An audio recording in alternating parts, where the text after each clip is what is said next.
kasih. Assalamualaikum warahmatullahi wabarakatuh. Waalaikumsalam.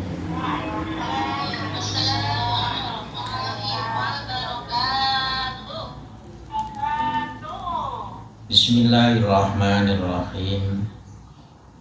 Alhamdulillahilladzi waffaqa man syaa min ibadihi li hikmati. Asyhadu an la ilaha illallah wahdahu la syarika lah. Wa asyhadu anna Muhammadan abduhu wa rasuluh la nabiyya ba'dah. Qala mu'allif rahimahullah, qul ja'al haqq wa zahaqal batil innal batila kana zahuqa. Bismillahirrahmanirrahim. I'lam annahu yajibu ala kulli syakhsin munal mukallafina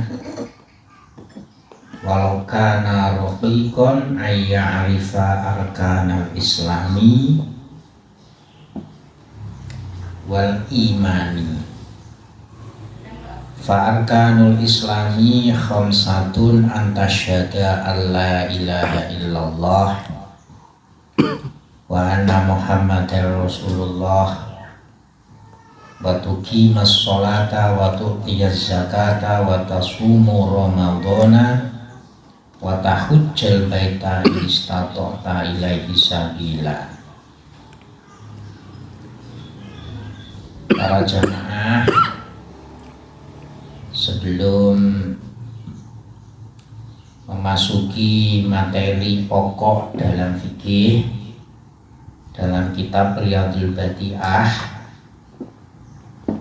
kita perlu dasar-dasar atau usuluddin.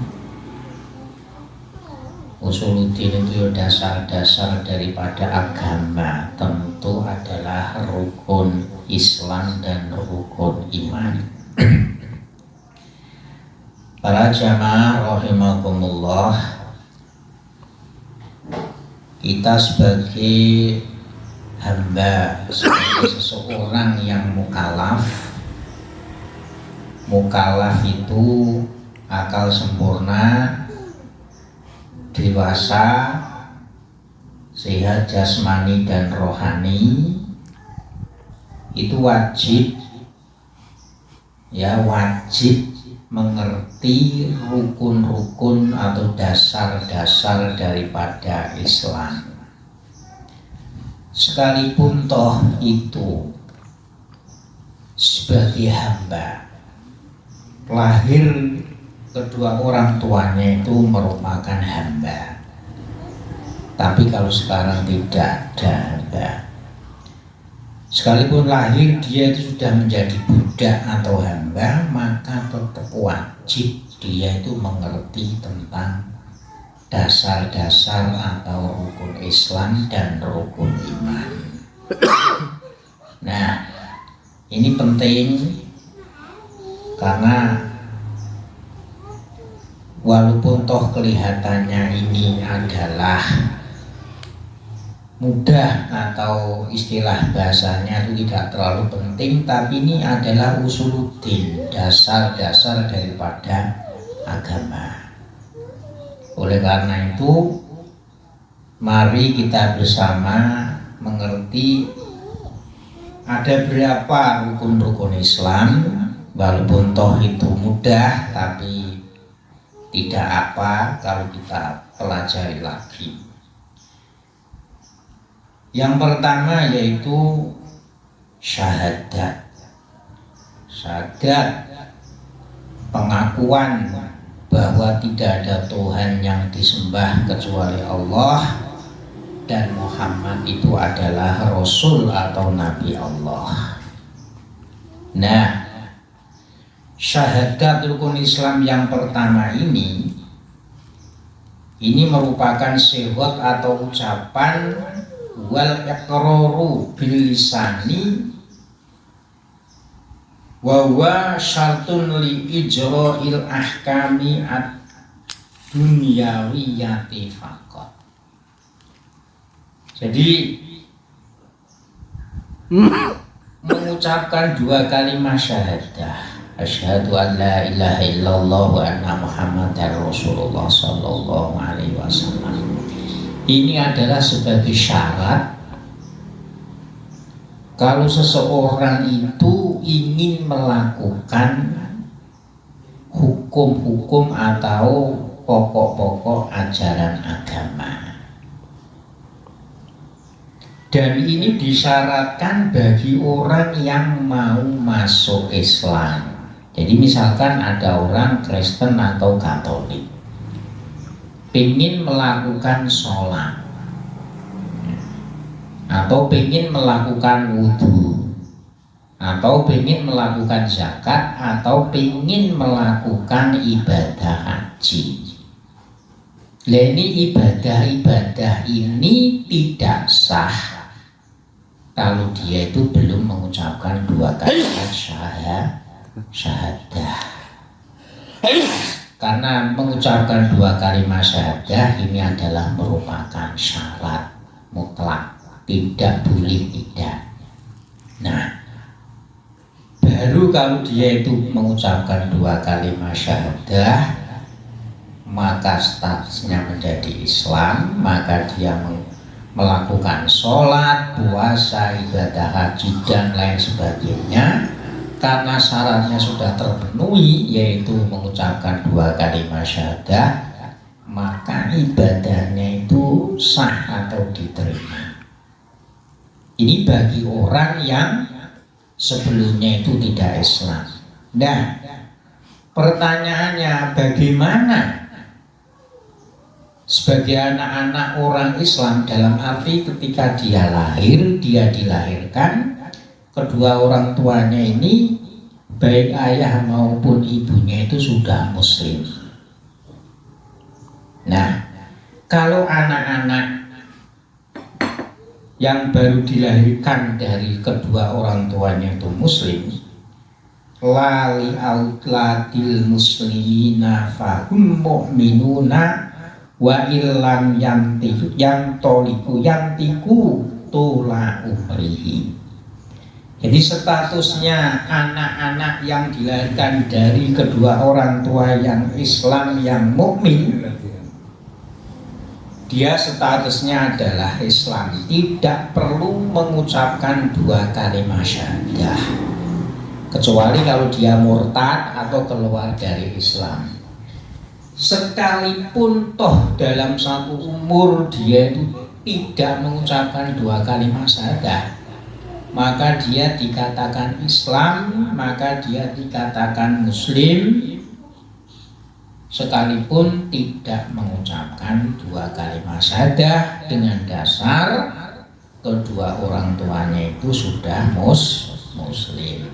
Kalau hadisnya Rasulullah, kullu mauludin yuladu alal fitrah, setiap bayi yang dilahirkan itu dalam keadaan suci. Suci itu apa? Dalam keadaan dia itu Islam. Kemudian yang nomor dua, watuki mas sholata. Yang nomor dua, rukun Islam adalah menjalankan sholat, ya tentu sholat fardu, ay al-mafrudota wa ya al-khamsu, ay tudawima alaiha bi arkaniha wa syurutiha fi awqatiha. Jadi karena rukun menjadi dasar Islam itu adalah sholat yang nomor dua, sholat 5 waktu. Ya tentu sholat 5 waktu ini sholatnya dengan rukun-rukunnya sholat, mulai takbiratul ihram sampai salam, itu namanya rukun-rukunnya sholat.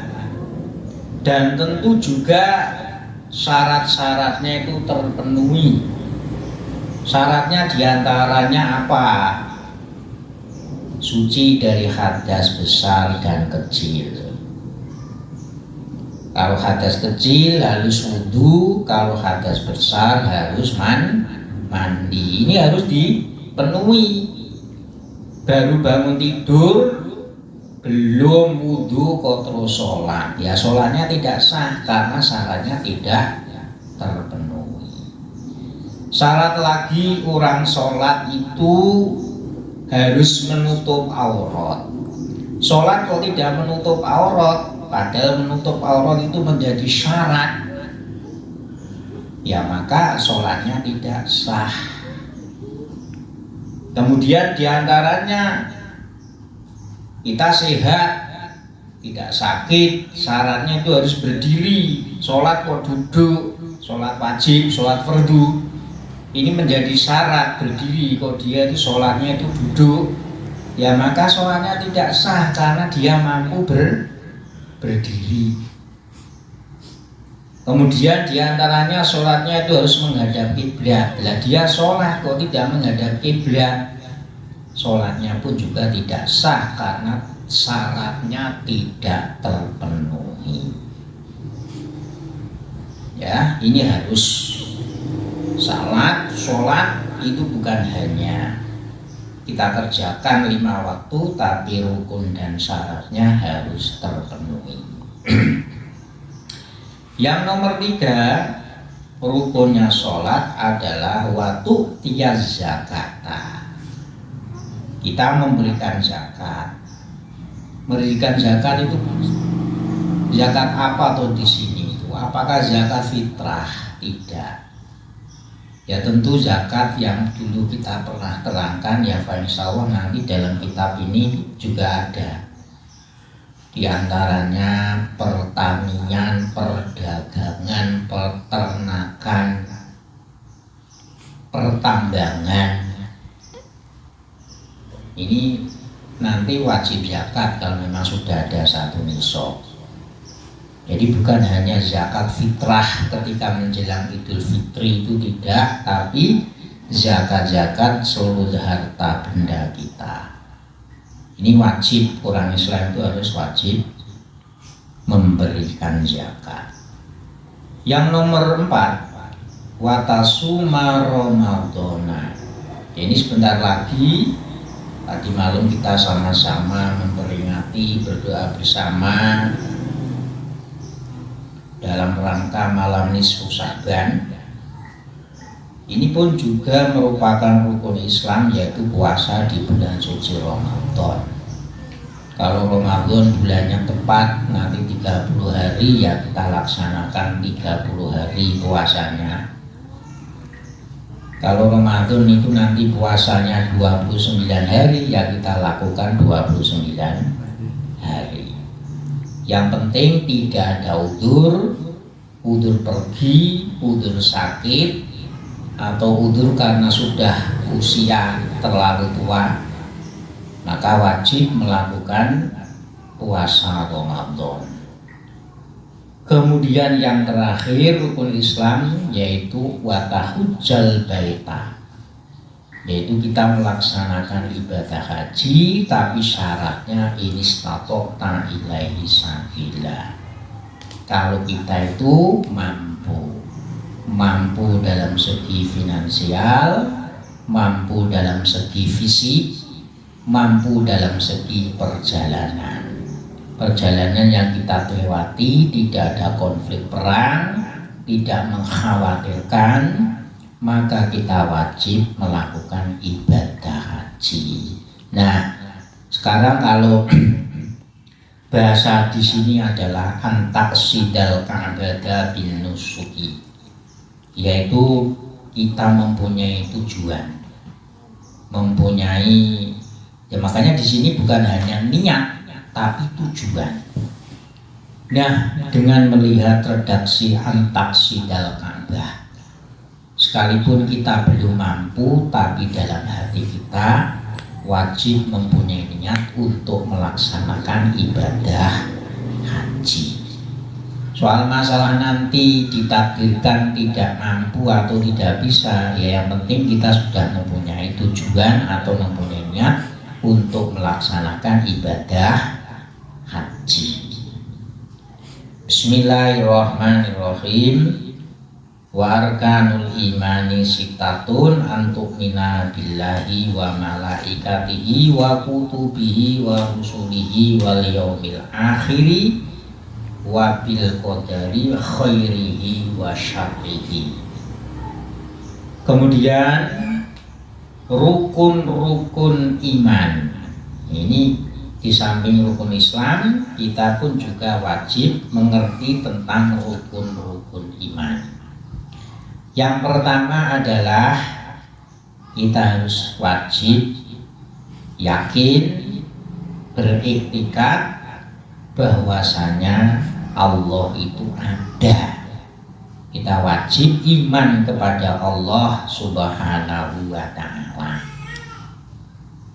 Dasarnya apa kok ada? Ya dasarnya yang mudah itu dengan wujudnya langit, bumi dan alam seisinya, itu berarti tanda-tanda wajibil wujud, zat yang wajib adanya yaitu Allah Subhanahu wa ta'ala.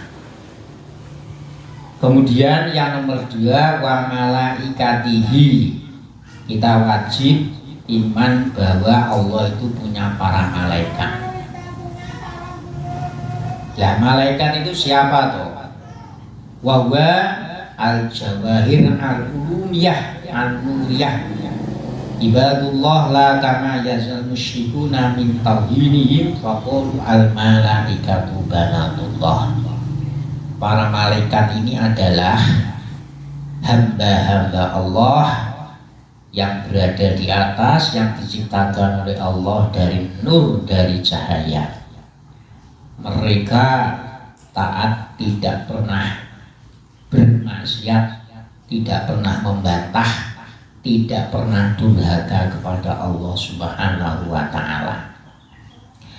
Kalau orang-orang musyrik, ya orang-orang musyrik, orang-orang kafir ini menganggap bahwa malaikat ini adalah banatullah. Malaikat itu adalah putra-putrinya Allah atau putri-putrinya Allah. Jadi orang musyrik itu menganggap bahwa Allah itu punya putri-putri, banatullah, beberapa putri-putrinya Allah. Nah, ini kita sebagai orang Islam harus meyakini, harus beriktikad bahwasanya para malaikat ini adalah hamba Allah yang diciptakan dari cahaya. Mereka selalu taat, tunduk atas perintah-perintah Allah dan tidak pernah bermaksiat atau durhaka kepada Allah Subhanahu wa ta'ala. Kemudian yang nomor 3, wa kutubihi. Kita wajib bahwa Allah itu menurunkan beberapa kitab yang terkenal, yaitu 4, yaitu kitab Taurat, Zabur, Injil dan Al-Quran. Sedangkan mushaf atau lembaran-lembaran yang lain seperti Nabi Ibrahim dan lain sebagainya itu tidak istilahnya tidak ada namanya, karena itu adalah merupakan alwah, ya, alwah atau istilahnya itu beberapa lempiran, jadi tidak bisa dibukukan. Ya Allah ta'ala anzal kutuba ala rusuli fil alwah aw ala lisani malakin fal qur'an wa nahuhu yadullu ala ma tadullu alaihi sifatul qadimah al qadimah bidatil aqdasi fa idza sami'ta maslan qala Allah ta'ala wala taqrabuz zina fahimta minhu annahyu an qurbaniz zina. Jadi Al-Quran dan lain sebagainya, Injil, Taurat, Zabur, ini merupakan firman-firman atau dawuh-dawuhan Allah lewat perantara para malaikat, yaitu lewat malaikat Jibril alaihi salam. Kemudian yang nomor 4, yaitu kita percaya bahwa Allah itu wa rusulihi. Allah itu punya utusan-utusan. Kalau Nabi dan Rasul itu jumlahnya sekitar 124.000, sedangkan yang wajib kita ketahui adalah 25, mulai Nabi Adam sampai Nabi Muhammad Shallallahu Alaihi Wasallam. Jadi kita harus percaya, wajib itikad bahwa Allah itu punya rasul-rasul, punya utusan-utusan. Ya tentu utusan ini untuk umat manusia. Jadi saya ulangi lagi, para nabi, para rasul jumlahnya itu keseluruhannya adalah 124.000.